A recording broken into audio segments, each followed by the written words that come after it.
Hey guys, Will here, just dropping in up at the start of the episode, so if it sounds a bit different, that's why, because I'm recording on one microphone. Just letting you know that this episode is a sort of crossover with another podcast, the Platinum Grade podcast. They platinum games and stream them on Twitch when they're platinum them, and then they go through and on a podcast and tell you about it, and the challenges and all those different kind of things. So it's another sort of left of field video game podcast. And if that sounds interesting to you on any level, check them out. You know, they stream on Twitch. They're on Twitter like we are. They platinum their games. It's a really great podcast, to be honest with you. And their next episode is the same game as this one. It's Fallout New Vegas. So we thought we'd do a little sort of crossover for each other, and we might go on each other's podcasts in the future. So please check them out. Cheers.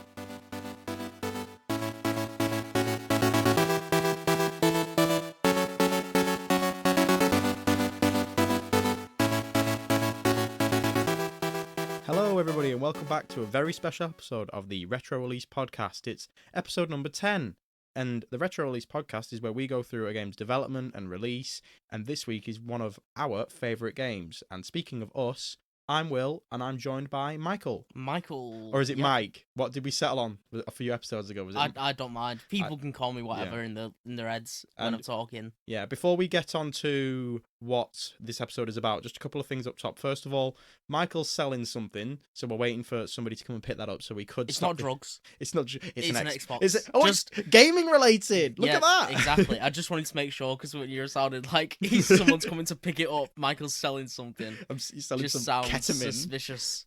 No, so that could happen at any point during the episode, but Mike assumes they'll probably be in the evening, and we're recording this like middle of the afternoon. Yeah. And we're also joined by our dog, who's sat at Michael's feet on my bed, because Michael's sat on my bed. She's asleep at the moment. She was asleep on the floor under the table, but then as soon as you came in, she's moved about. Yeah. So if you hear a little yelping noise, like there was that episode a few episodes ago where she was downstairs and she made a noise. Yeah. But so she might make a noise, but I think she'll probably just sleep, to be honest with you. I think she'll be alright. Yeah, she'll probably Assuming as we're both in here, and she knows we're the only people in the house. Yeah, we're the only people around, so it's not like she's got anything to go. Yeah. Unless somebody comes through the door or somebody knocks on the door. But again, we'll stop the episode for that and we'll keep going. So, this is episode number 10. As I was saying, we got to this double digits, boys. Yes. Only another 90 to go until we get to triple digits. Fucking hell, that's so many episodes. That's like 2 years. Oh, my word. Well, we'll see. You know, that's a long way away to be thinking. What? Oh, yeah, it's 2 years. Well, because we do an episode a week. Yeah, I was confused then. But then again, I think we probably won't be doing one over the Christmas week. Let's be honest. Or maybe those 2 weeks. I don't know. Or yet. we can do a Christmas special. We'll have to come up with a Christmas game. Well, we'll come to that. That's quite a good idea, to be fair. And because it's episode 10, I was debating whether or not doing a massive game like a Legend of Zelda, because we've not done one of those yet. But we will get around to doing one of those. I just need to pick which one it is first. But I thought I'd just do a game that we both really like and is a bit off kilter in the sense of I think it's a cult classic in a lot of ways and it's sold well, but it's more that we both really like it. Yeah, and I think most people do. More than it was a very influential game. At the point in time, it was more. Yeah, I think it was overshadowed by a lot of other games at the time. Yeah. So, and that game is Fallout New Vegas. Yep. The best one, 100%, obviously. Yes. But I mean, the best one of the modern ones. Yeah, because I mean, 1 and 2 in tactics, you can't really hold it against them because they're a product of their time as well. I don't know. I mean, they created the world. Yeah, I think you can definitely compare them. I mean, I enjoy New Vegas more. It's more my style of game, but 1 and 2 are still excellent games. I really like them, but I just couldn't. I think I put 20 hours into 1 and about 10 hours into 2, and it's not that I didn't like it. It's just the type of game that it is, and because I didn't get sick of it. I just stopped playing it for whatever reason. You know, sometimes I've put. And I'm not ashamed to say this, 35 hours into Persona 5 up to now, and I'm like not even halfway through. I've not played it for about a week. I will come back to it, but I stopped playing them for whatever reason. And I just, when you just don't go back in and you just don't have... Yeah. And I think that might have been a product of what it was, considering it came out like 25 years ago. But then again, they are good.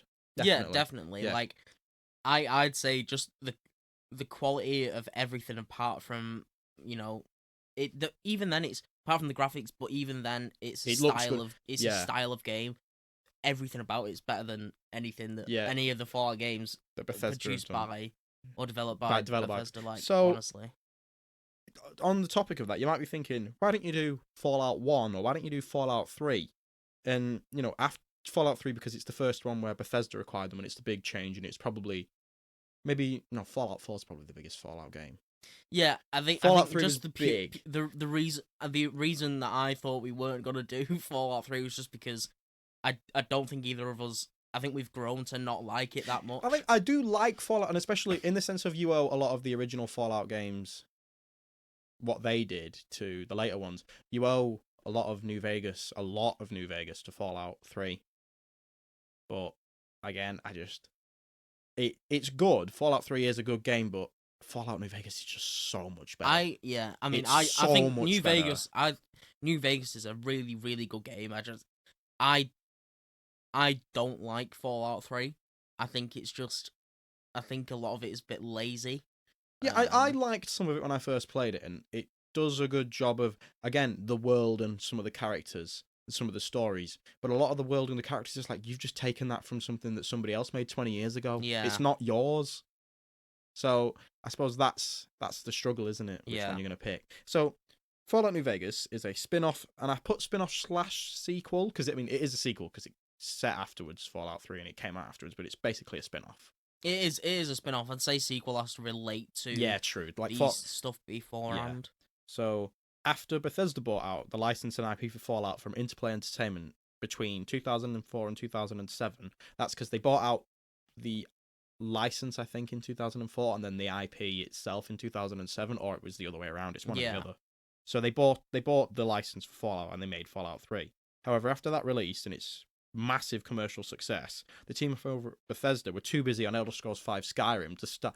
I assume they probably started on Fallout 4, but they weren't going to make it soon.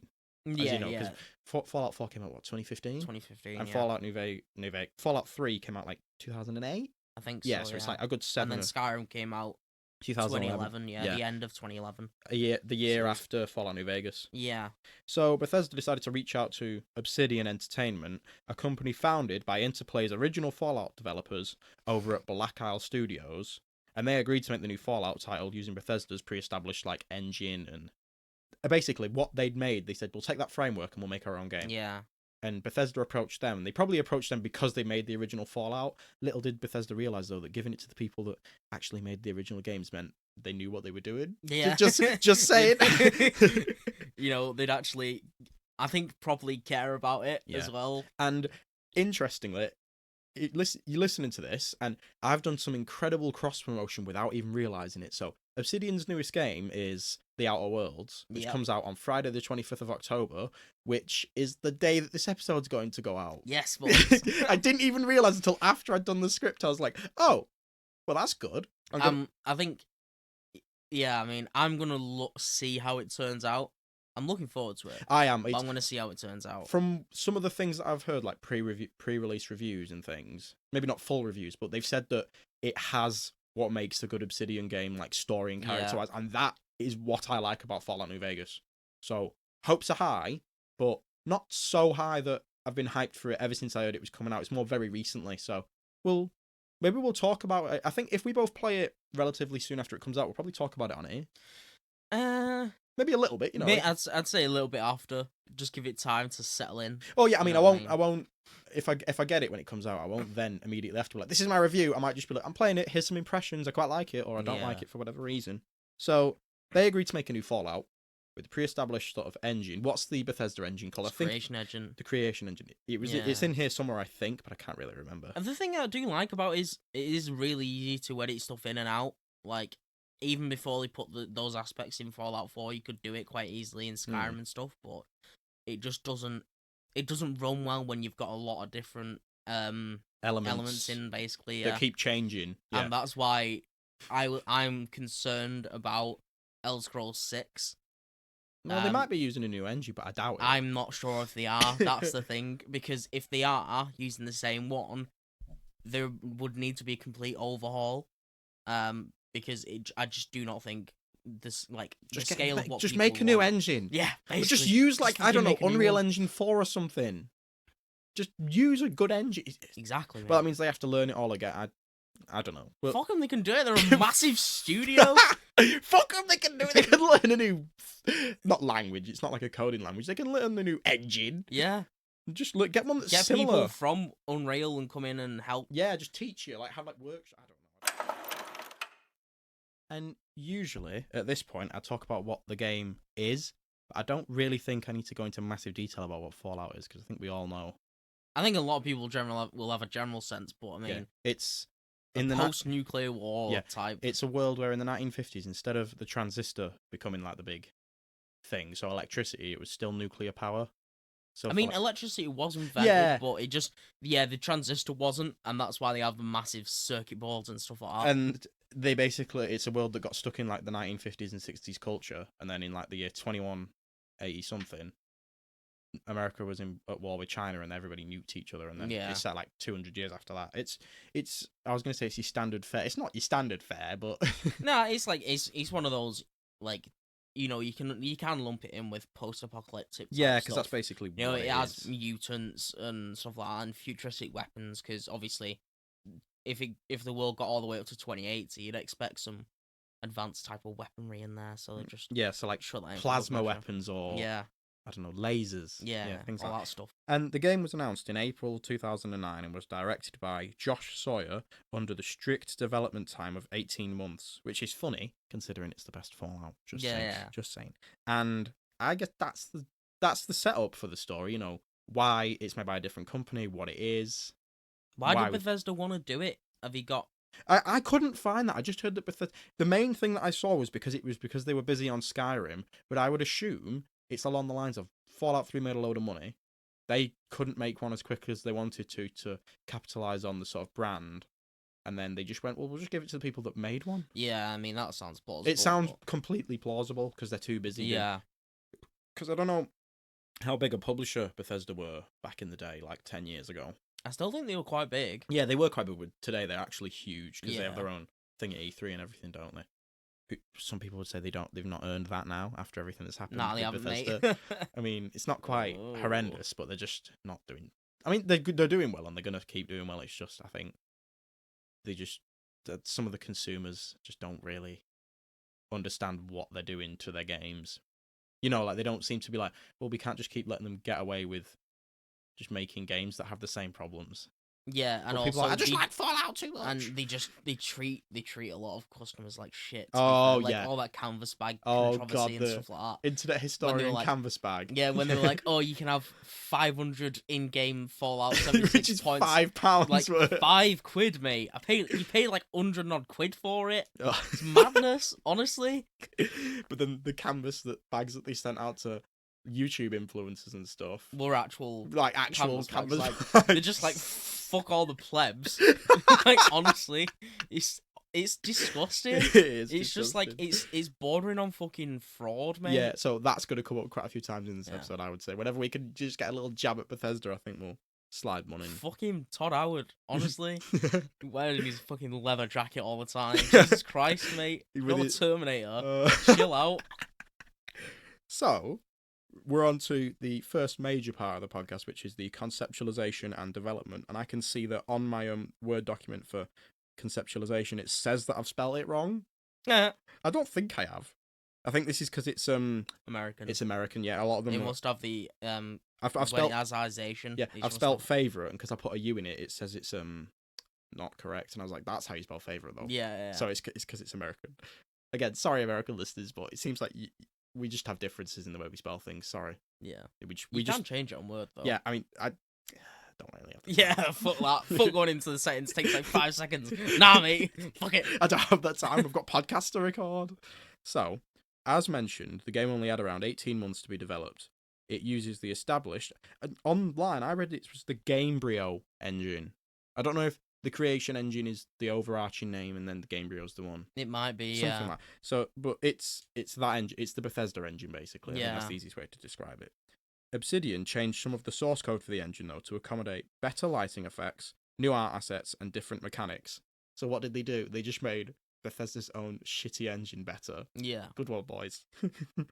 The game's most notable change, there we go, to immediate players was the slight reworks to the shooting mechanics, as they were made better with one simple detail.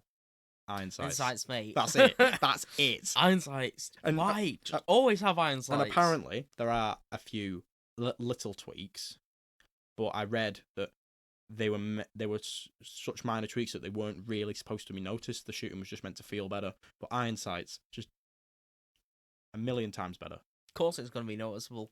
Because it's such like a basic thing to It's put so in. basic. Honestly. Even in 2009 or 2008 when Fallout 3 came out, it's not right. Yeah, I know. Just program it in. There's not that many guns in Fallout. I mean, there are quite a few, but there's not tons. And I don't think it's really that difficult.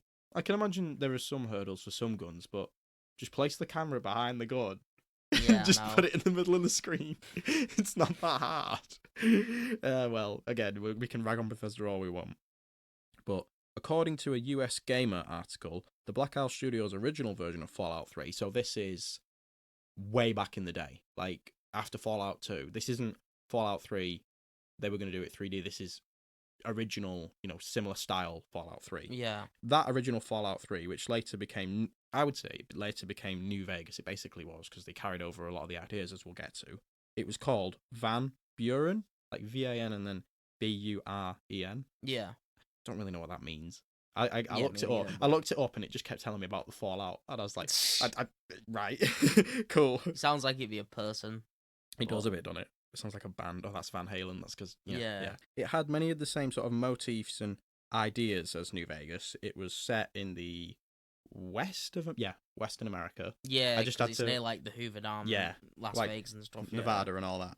But the main player was meant to be an escaped prisoner in that and not a courier, which made me think of the prison at the beginning of towards the start of Fallout New Vegas. Do you know the one with all the NCR prisoners in? Yes, yeah. That escape and stuff. Made me think of that. However, after Bethesda bought the license, this game never came to pass. Obviously, we never actually got it. Yeah. So, I mean, you might say that's a shame, but I'm kind of just like, well, we got Fallout New Vegas, though. So Yeah, I was going to say. It's a very similar game. Yeah.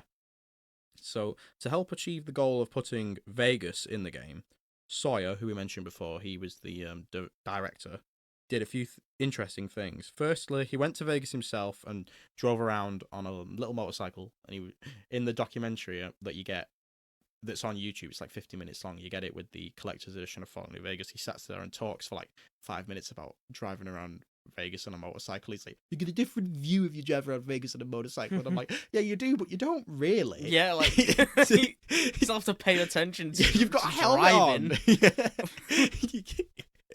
You can't just stare off I can understand if you're walking around, but if you're driving around, like you shouldn't be looking around at the sights and stuff. You should be focusing on driving so you don't kill someone. Yeah, or like a gopher or something. I don't know. I don't know if they have gophers in Vegas. I don't know. Probably. Who knows?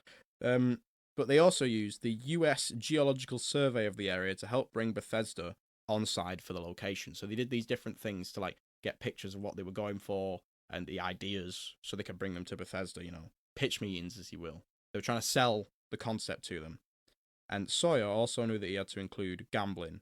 In the same US Gamer article, he is quoted as saying, in regards to the players, "You're making something for an audience and understanding their wants and needs and their desires. And it doesn't really matter that gambling in New Vegas isn't particularly consequential. It's like, I'm in Vegas, dude. Let me roll some dice or spin a roulette wheel or do something." Yeah. So I guess the idea is, if you're going to set it in Vegas, you can't not have gambling. Yeah. I'm trying to think of an equivalent for something else. I don't know. But, it's like, I suppose if you were going to set your game... If you have a swamp level in a game, you can't not have alligators. Yeah, true. Yeah, like in Red Dead 2. Yeah, exactly. Yeah. Or if you're having it in the West, Wild West, you can't not have yees and haws and revolvers. Cowboy hats. Yeah. Shootouts and things. We're not saying that Red Dead 2 doesn't have that. It's just that kind of idea. Like, if you're going to have set it somewhere... Like, to Fallout 3's credit, they set it in DC. It's like if you didn't have, like, the Washington Monument. Yeah. Or the Lincoln Memorial or something. It'd be like, right. Okay. Why is it in DC then? Yeah. So that was sort of the idea at that point. And a PCGamesand.com article. Now it says the website. I'm stumbling here because I can't even read it properly because it doesn't make any sense. It's PC and then games and then a lowercase n and then .com. That's the name of the website. PC Games and... I've no idea. Mate. And you might be thinking, that's just me with a typo. No, I copied that right onto the page just to be doubly sure. So, an article from that website. Yeah. Luckily, I didn't write it down again, so I don't have to like struggle with it every 5 minutes. It mentions how lead designer Josh Sawyer, as I mentioned before, had an interesting experience with Bethesda's pre-established engine, as during tests for the Come Fly With Me quest, you know, the ghouls one where they're trying to get to space. Yes, yeah. And then at the end, spoilers for a 10-year-old game, they actually go off into space and you get to watch the rockets fly off. Yeah. Yeah. So he was testing that quest of theirs. He was in like the big base, the Repcom base or whatever you got, yeah. And apparently in the middle of like the end bit with the cutscene, a character apparently just approached him during the spaceship launch and came up to him and was like, "Hey, have you got any bottle caps? Do you want some bottle caps?" And he was just like, "Right, we can't have this in the game." So he went back to Bethesda's engine and he looks and what Bethesda had done, and he credits them for this. And I suppose it is a good detail. Some characters are made what you call persistent. So no matter where you start the game, they will spawn on the map and they will just beeline for you from the very beginning. Like, I'm trying to think of, in Fallout New Vegas, there's some that still do it. There's the blue bottle cap guy. Yeah. And in Fallout 3, you've got like the people that try and hunt you down and stuff. Yeah. But so what Sawyer wanted to do was he sort of tweaked that. So in certain moments in the game and during certain quests and when you're in certain locations, people won't like follow you into those places or during those times. Yeah. So it doesn't spoil certain moments, which I think is a good idea, to be honest with you. I can't really I was going to say, that was one of the criticisms I had of Fallout 3, is that you could just be doing something really important and you just have some random dude come up and ask a question. I'm like, I want to get out the like conversation option. You're like absolutely like smashing the B button. I do not care what my answer is to this question.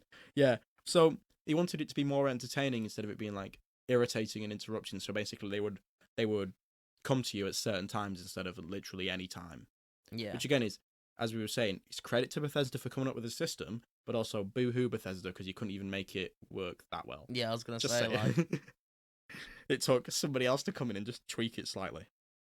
So, throughout the game's development, producer Jason Bergman announced the import of certain celebrity voices in the game. And the only reason I'm actually keeping this in is because there's some that I didn't even realise were here. So, one of the obvious ones is Ron Perlman. You know, he always does the monologue at the beginning and the end of the game. He's the narrator. And then you've got Matthew Perry, who famous from Friends, and he's in this as Benny? You know, the guy with the checkered suit? Yes, who shoots you in the head at the beginning. But one thing that I saw when I was watching that documentary was that Zachary Levi's in it. You know, the guy that plays Shazam? Oh, yeah. Yeah, he plays one of the companions, and I was like, does he? That's mad. I had no idea. And there was a load of other names that I couldn't remember.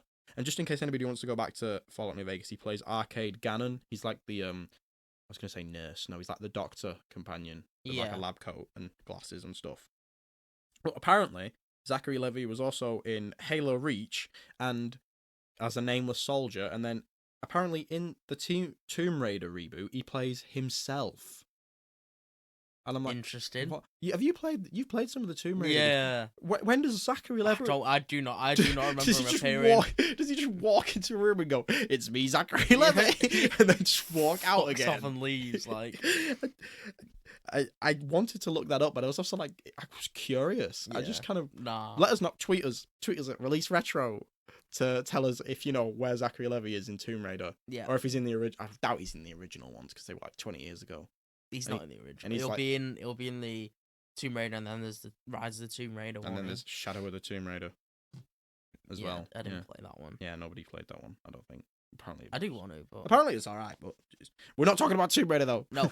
Not today. We could do an episode on the first Tomb Raider, actually. That's a good idea. Yeah. Schedule that for another one. For those listening, Michael just did a little like write down with his hand. Can I get the bill, please? Can I get the bill? Can I get the bill? Can I get the bill, mate? Yeah. This visual gag's really not working for anybody. Nah. Apart from me, which I appreciate, but just search Peter Kay.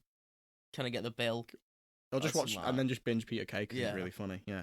So, the game also broke a world record for its voice acting, having 65,000 lines of dialogue that were voice acted. So not just written, because you'd imagine things in the world are just written down, aren't they? And things like that. But 65,000 lines of voice acted dialogue, beating Fallout 3 out by 25,000 lines. That's mad. That's like nearly double. Yeah, considering it took them a year and a half to make this game as well. It's like, what was that one recently that had multiple? That was Red Dead, wasn't it? Oh, it had like hundreds of thousands of lines of dialogue, which is insane. Rockstar boys. I know, yeah. We'll overwork our workers, don't worry, it's fine. Yeah, I was gonna say. I mean, it's a good game, but still, that's beside the point. Yeah. That's a different discussion. I think we've probably discussed that already. We have. We'll discuss it every week. Yeah. No, I think it's interesting to talk about certain things in the gaming industry when they come up in conversation. Yeah. And last week we did news as well, and we've not done news this week. I don't know if there's much. I mean, you look up. We won't go into too much detail, but look up the Blizzard thing again, because that's still big news. Free Hong Kong. Yeah. Oh no, this podcast isn't going to get played in China. Oh no. I was going to say. Fuck Blizzard. Fuck the NBA and other ones as well. That are and anybody else that's. I think Nike's one of them. Probably. Disney maybe. Disney. Yeah, Disney will get thrown under the bus about Sweet, it if something happens. Chinese money.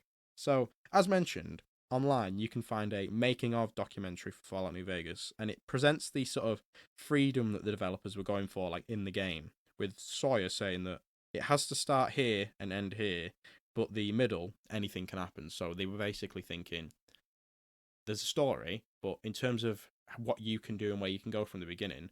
Oh, and ads just come up on my Word document thing for Boots Opticians. They found you. For goodness sake. I didn't know Word could get ads. Burst through the window. Glasses? Watch it now, we'll get an advert for like glasses like on the podcast next week or something. Oh no. I'll look them up. I'll hunt them down. Yeah. I'll get Boots to actually pay us instead of just kowtowing to China. So he said it has to start somewhere and end somewhere, but in the middle, you know, as soon as you start the intro, you can do whatever you want, which is a bit more freedom than Fallout 3, because Fallout 3 you had to do the whole thing at the vault at the beginning. Yeah. Which took like an hour and a half. But in this, you can basically, as soon as you walk out of the doc's house, you can just leave. I remember when I first tried it, and I just beelined it straight for New Vegas and got absolutely wrecked by nearly everything in the game. You could try, and but it's like in Breath of the Wild, if as soon as you come out of the first cave, you go straight for Ganon's castle and then just get destroyed because you've got like underpants on and no weapons. Yeah. Yeah. It's like you can, but should you? Probably not. Yeah. Yeah. Why? But why would you do that? Why would you do that? Memes. So, on top of that, Sawyer mentions how he wanted it to feel like a Fallout game, but not like Fallout 3, which is, looking back, it's like, well, that's fair enough. Fair enough. The biggest shift that I noted and that he sort of talks about is that Fallout 3 was more greens and greys, whilst Fallout New Vegas is orange and warm colours. That's I can see which that. I wouldn't say is a massive change, but it sets it apart enough where you're not like, oh yeah, this is still Fallout. You could be fooled at first glance for thinking it's something different, I would say. Unless you're looking at, I don't know, a Deathclaw in the face. And then, even despite that, Sawyer does mention how he didn't want to reinvent the wheel as Fallout 3 was popular. He thought, well, it's good, so we'll take the good stuff and just use a lot of that. So they built on the game's mechanics and used the strip, factions, and gun mechanics and gun mods and things like that and more to sort of flesh out. Yeah, boys. Vats, boys. The other good thing about Fallout... I've got another ad. I've got an ad for the Manchester Podcast Festival. For Christ's sake, leave me alone. I don't want to book now. It won't let me click on... Oh my goodness, it's taking me to Facebook. Christ alive. I just want to read Word documents. Christ. I know we're in Manchester and we do a podcast, but we don't need to have like it shoved down our throats with the podcast festival. So again, despite it being like Fallout 3, he didn't want it to be the same, so he sort of added a load of different things. Basically, fleshed it out, I would say. That's the easiest way to say it. And it also goes into detail about the New Vegas Strip itself, as the documentary shows that the sheer amount of lights and like big buildings and character that was injected into the strip, with each casino and the characters being something completely different, and they wanted to like knock it out of the park. Like if you think about the strip, you're like, oh yeah, that's great, innit?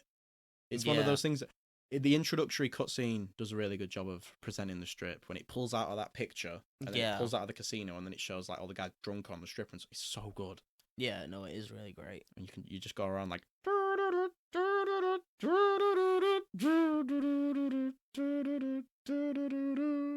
you're like for everyone listening, that wasn't an audio clip of Dean Martin's ain't that a kick in the head? That was me. I know it was flawless. But yeah, I just think that sort of character and the way that the songs play into the world is so good. Like Fallout 3 did a decent job of it, but Fallout New Vegas was like, oh yeah, okay, this is how you actually do this. Yeah. And then Fallout 4 comes along and just goes, Boston though. Boston boys. I don't mind it. I mean, it has that verticality. True, but how many of those buildings can you go into? Yeah. It's a bit like, you look at the verticality of the strip, how many of those buildings can you go into? Pretty much all of them, because they're all casinos. Yeah. How many of the ones in Fallout New... There is one that you can go into in Fallout 4 that I remember. There's a quest there or something. You go right to the top. There is quite a few, but... And there's one in Fallout 3. Yeah. 10-penny tower, but... I suppose verticality is not like the most important or thing in Fallout, is it? Nah. No, but I think in terms of Vegas, having all the lights and big buildings, I think that's really important to have paramount to that sort of experience, which speaks to, again, what they were saying before, when it's up here somewhere, but they were saying about how they wanted the player to really, like, feel like they're in Vegas. I wanted to feel like you're gambling. No, but they really wanted to go for that sort of vibe. Yeah. And they did. For anybody who's not listened to the older episodes, that's a joke for the feels like Batman thing, which is like, and Spider-Man, it's that donkey video. Yeah. But it's also just the general thing where reviewers on places like IGN and all that, they all just say the same shit. Yeah. Like, it feels like Batman. Just because you're playing as Batman, it's like, yeah, that's the idea, lads. Yeah. You don't have to say it. So, Emma Kent reports for Eurogamer, and she wrote about the Fallout New Vegas post-game that was in development that never was, because we'll get to that, because we all know what happens at the end of Fallout New Vegas. It does the same thing as Fallout 3 and just ends, which is a shame. But you'll actually understand why in this one. It's not like they decided to do that on purpose like they did in Fallout 3 and then release DLC that you had to pay for just so you can continue playing the game. Yeah, I know, right? That's a bad move on Bethesda's part, and that was like 10 years ago. Yeah, I know. Oh, for goodness sake. Yeah, they were doing it all along. They were doing it all along. Little bastards. They've been tricking us this whole time. God damn it, Bethesda. So, Kent notes that the post-game was originally the plan, and not the Fallout 3 style with the abrupt ending that sees you take a save before it happens and then you just get booted back to it. So, apparently, the time constraints on the game meant that the idea of the post-game had to be cut. And Kent then goes on where she talks to New Vegas writer Chris Avalon, who tells you exactly what was meant to be in the post-game. Avalon states that due to time, the team never really got the time to create it, which is what I said before. There were some dialogue lines written as reactive from certain characters, depending on what ending you picked. Yeah. And different factions would be in different places, and, they'd move about and stuff, because you might have Caesar's Legion that now own the strip, or you might own the strip with Yes Man, or NCR might, and NCR be doing... They changed little things about the world and dialogue to sort of react to it. And they'd have a couple of quests, apparently, but not many. It was mainly just to allow you to finish up the quests you hadn't finished at the time. And the intention was to also add some new wandering NPCs and just sort of... It's not like a post-game where it's like, here's a million new things to do. It would have more just been, the world knows what's happened, and we're going to show you that so you can explore. And you can just do your other stuff. So it'd be nice little changes, but they didn't get that because they only had a year and a half to make the game. Because Bethesda were like, it needs to come out now! Yeah. I was going to say, imagine having all your post-game cut and it's still being a better game than Fallout 3. Oh, that's rough. That is rough. So, to Avalon, sacrificing the post-game was just a regular move. He realised that it's one of those things that had to happen, as it meant that the team could focus on patching the game. After all, they were under a time limit to release it, as I was saying. And resources could go into the DLCs, which I would say are some of the best. Yeah. They're so good. They are amazing. They are so good. And up to that is basically the conceptualization and development. Because I did see a lot of articles that were just talking about the game at its core, and I'm a bit like, well, that's Fallout 3. Yeah. And the point of this podcast isn't to be like, to make the shooting, they programmed it in. It's like, because nobody wants to hear that. You want to hear the cool stories. You want to hear the sick stuff that happens. You want to hear how they put iron sights in the game. Yeah, I mean, I wouldn't mind putting in the other stuff, but it takes a lot of time. And put that. Yeah, it does. A lot of time. But then that's why we get things like the DLCs and stuff. Which one's your favourite DLC for Fallout New Vegas? Out of the 4 story ones, not the extra. Hang on, which ones. 4? There's the Dead Money, the Thingy Mountain one. Dead Money, Old World Blues, Lonesome Road, and Honest Hearts. Dead Money is the one where you go to that casino and you have the collar on, that'll blow your head up. Lonesome Road is the one where you face Ulysses and he's going to nuke like half the world or whatever, no, half America or whatever it is. I can't remember. Lonesome, no, that's the one. Lonely Hearts. What's the tribal one called? I just named it. Something Honest Hearts. That's the one. That's the tribal one, and then Old World Blues is the one with those really weird like think tank guys who are like robots. I think that's probably one of my favorites. And it's the one with the talking toaster. Yeah. That's like swears at you and it's like horrible. Yeah, that's my favorite, I think, as well. What's the one where you go into like some valley with some like... That's the Honest Hearts one. Oh, yeah. Because the guy with the bandages on his face. Yes. And he has the 2 guns. Yeah. I can't remember exactly what happens. I think mine's Old World Blues. Old World Blues is the best one because it's got the most like not characters literally, but it's got the most like character to it. Yes. Lonesome Road's good, and it's good because it wraps up a lot of the story from the actual game. But that is also one of those things where you're like, would you not just put that in the actual game, guys? But then again, that's because they didn't have enough time. Yeah. So you understand in a lot of ways. And then they also had the other 2 DLCs. What were they? There was Gun Runners, which was a load of extra guns, and another one that was probably challenge. There was one with challenges and stuff. Yeah. Which is like cool. I guess. Yeah. I mean, I'll take it. I mean, like, I don't know how much the season pass was, but for those 4 DLCs... Well, I mean, these days, and especially a few years after it came out, you just get the Ultimate Edition, and that was like 20-odd quid, and that came with everything. Yeah. You could sink like 200 hours into Fallout New Vegas, and you'd still be like scratching the surface and stuff. It's such a good game. Such a good game. I love it. I just love it.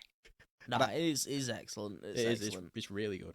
And in terms of release and post-release, I think we have jumped ahead a bit because we talked about the DLC and stuff.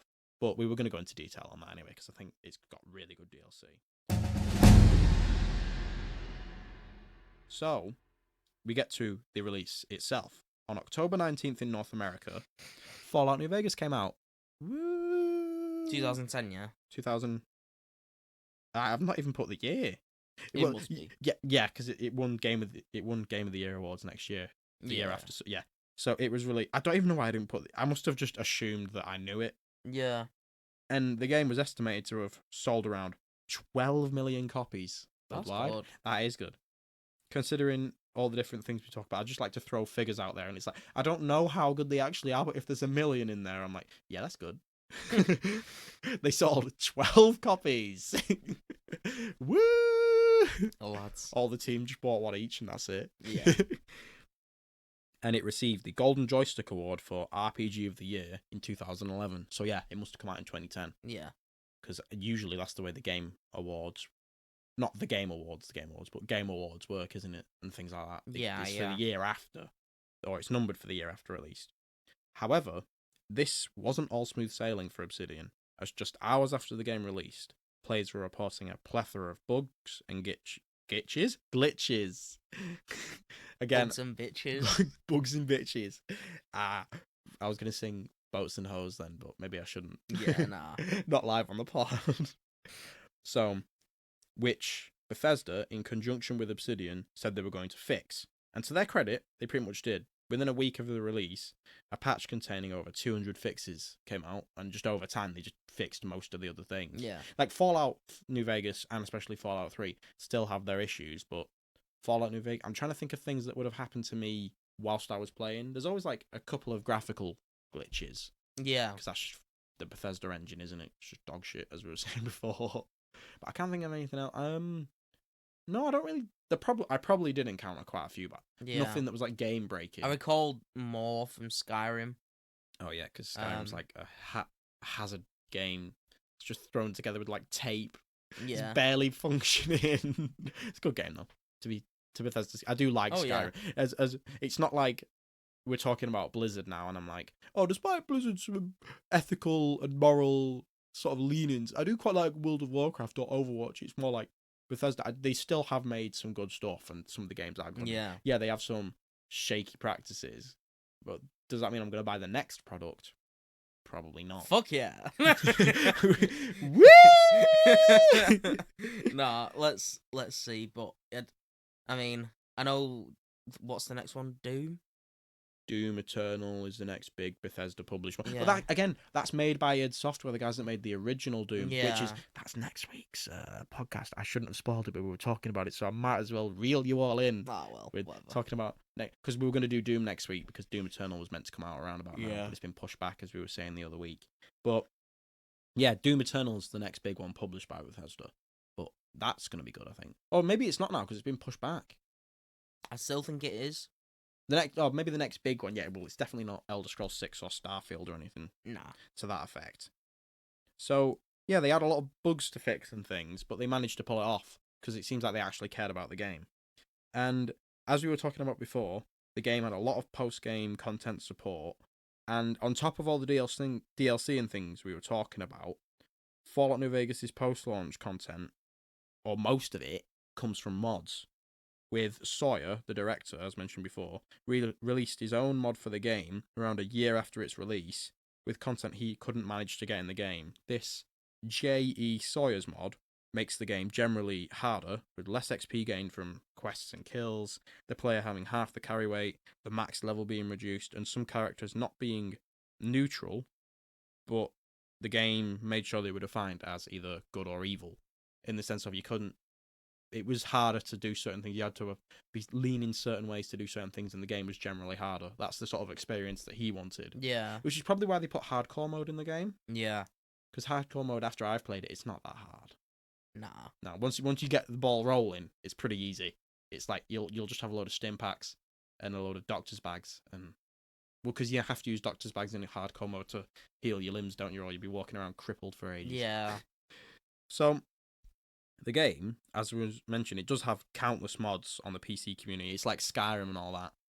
Have you modded Fallout New Vegas at all? A little bit, but not loads. I have. A lot of it's like quests and extra guns and just little bits. Like you can change your Pip-Boy to be, I don't know, Nuka-Cola themed or gold. Oh no, you can get gold one in the game, can't you? Yeah, you can. You can get a gold sniper rifle as well. Yeah. See, we're learning things on this podcast this week. So you could get loads of mods that just tweak pretty much everything about the game. One of the most famous ones being the alternative start, where you started in a cabin, and as soon as you exit it, you'd just be in the middle of nowhere on the map. Yeah. Sometimes that's good, but then sometimes you just spawn in somewhere with like death claws and really strong like enemies that just like emerge out of a lake, and you're like, well, yeah. gonna have to start again because it's an absolute nightmare. So the biggest mod in this category that I could find was the Fallout New California mod, which was developed by Radiant Index Media, who aim to create a new map, quests, characters, and a completely new game via the engine. And another team has even set out to create Fallout New Vegas in Fallout 4. Interesting. Yeah. I mean, you don't need to. I'll take it. Yeah, it's fine. Also, if you look up trailers for both of those things, they actually look pretty good. Like, it's one of those things where you're like, oh, that's There's quite a lot of ones. There's like Sky Oblivion, and Skywind, which are the two ones where they're using Skyrim's mod. I don't know what that was. I think Michael was just making himself comfier. Yeah. Are they out? I'm not sure if they are yet or not. Because it's probably like a team of 5 people that are spending years and years and years and years and years developing it. Which is a shame because it's going to take them ages. Yeah. And I don't know how many people are actually going to play it. They're probably not going to make any money. It's like passion at that point, though, isn't it? It's less about anything else. There had also been a relatively large clamouring for a sequel to New Vegas.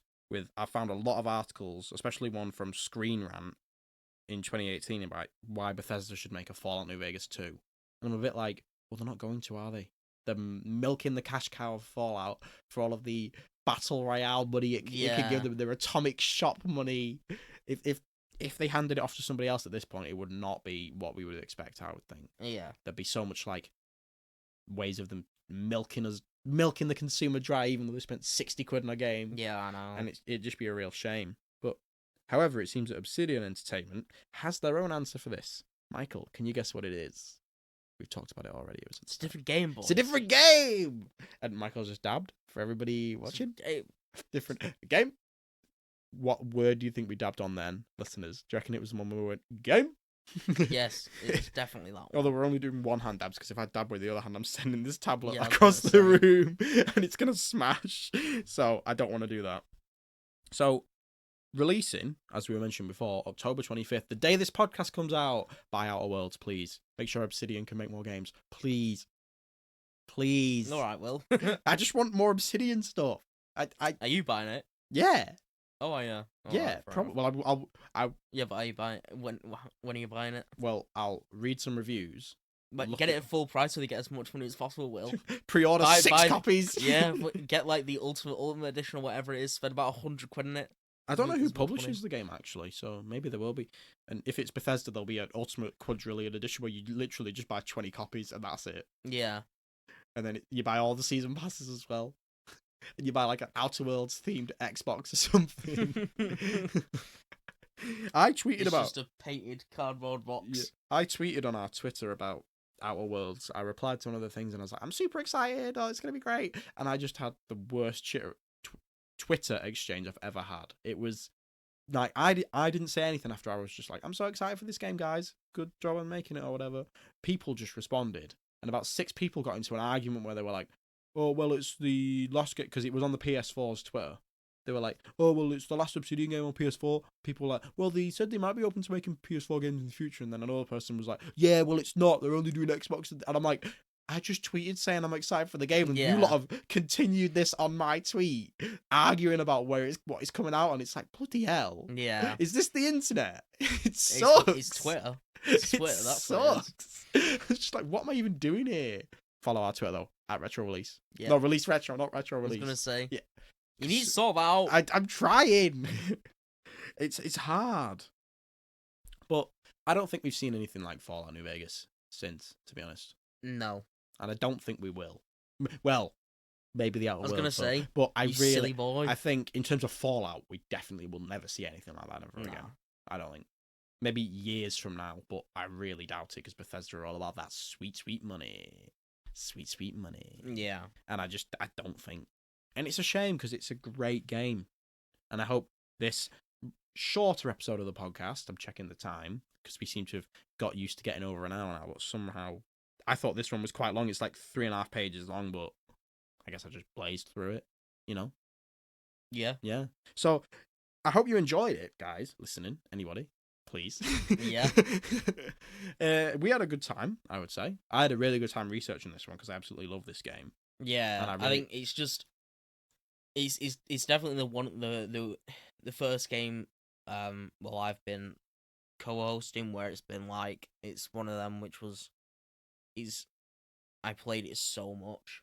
Yeah, it's so good. I've played through it like 5 times. Yeah, it's extremely good. Like if you've not played it, just go and play it. Just buy the Ultimate Edition. You don't need any of the others. Just buy Fallout New Vegas. And then just play it. Yep, like, that's as simple as it needs to be. And then if you like that one, play Fallout 1 or 2 and don't play any of the other ones. Nah, mate. Do not play Fallout 76 because it's not a Fallout game, nope. Let's be honest. It's an always online, but no one's there, No Man's Sky style. Well, release of No Man's Sky style bare bones game. Yeah. Yeah.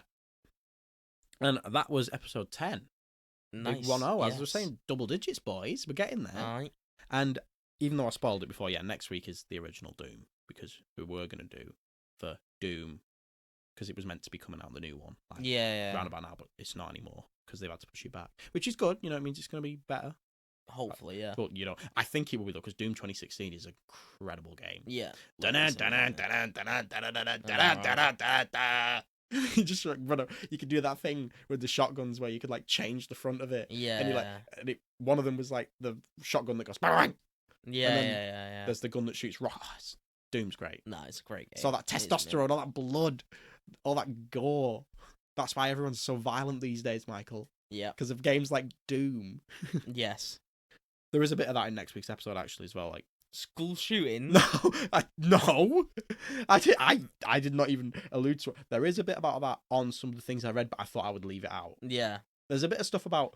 It's probably a good idea, but I know there was a lot when when it first came out, because it was around the Columbine. Mm. There's a lot about Christian mums being like, "This is Satan's spawn," and things is like it that. you kill demons? This is what opposite. Jesus would want. It's the opposite. Yeah, I know. Like, if anyone, Jesus would be like, Jesus would be like, this is a good thing. He'd be like, devil horns. Exactly. Imagine Jesus doing devil horns. That'd be cool. It's ironic, isn't it? But it's funny. Someone draw that.